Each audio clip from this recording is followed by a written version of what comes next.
Well, as of yesterday, I got the first video up, and this is what it looks like now. Yesterday I put in roughly 4.5 hours of work to get all this stuff off the engine. Check the head, it all looks good on the inside. Didn't have any cracks. I got to rebuild the carb. I got all my tappets and my bolts and all sitting up here on the workbench on my table. Here, I gotta flip a light on. But we got, I got quite a bit done with it yesterday. It was full of antifreeze, which is the engine. I mean, the block was full of antifreeze. So that means, and the radiator was full, so it had the sufficient amount of antifreeze that it needed. But I found antifreeze in this piston and this piston. See, now that one's dry on top, and that one is just about dry on top.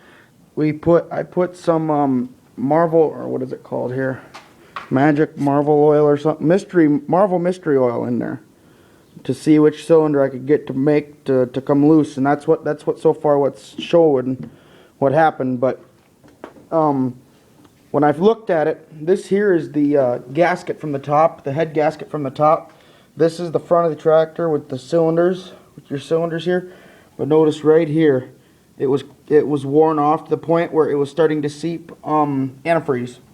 So that is why that cylinder was full of antifreeze. And it looks like it was also, the head gasket was also blown. See right here, has the same kind of stuff, but this side is a lot thinner. So I'm betting the gasket was blown at one time, and they parked it. And that's where it sat. So, that being said, here it sits. Open system on it. I got to put a new hose. I'm going to put a new hose on that one right there. I got to get my gasket sets, and then put that plate back on, and as soon as I can, get it loosened up. And if it doesn't come loose within about a week or so, I think I'm going to pull the pistons, and then I'm going to hone them and put new rings on, because then they're probably real bad. But that's for coming to see what's going to happen with it. So, but yeah, that's for now. That's what's going on. Yesterday, like I said, I lugged in about 4.5 to 5 hours on it, tore it apart, and now I got an open engine. Like I said, it was full of good oil. The engine was full of oil, meaning where it needs to be, and that bucket right there had antifreeze in it. But I got all my parts laying here. I got the air filter all cleaned out. I got to clean this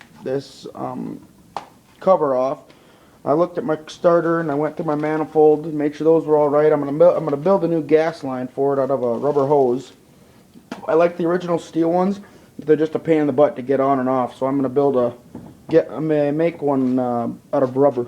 And then I also have in here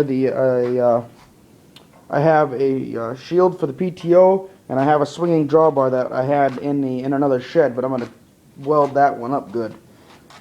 So as of sitting right now, this is where we sit. Oh, and I gotta replace that light, but that's just cosmetics. That's stuff that I'm gonna do later. That's way cosmetics. But yep, here we be. 1953 Super M update number 1. Sitting in here, I gotta put a little bit of Marvel, a little more oil in it, and see what we can do. So for now, that's what she is.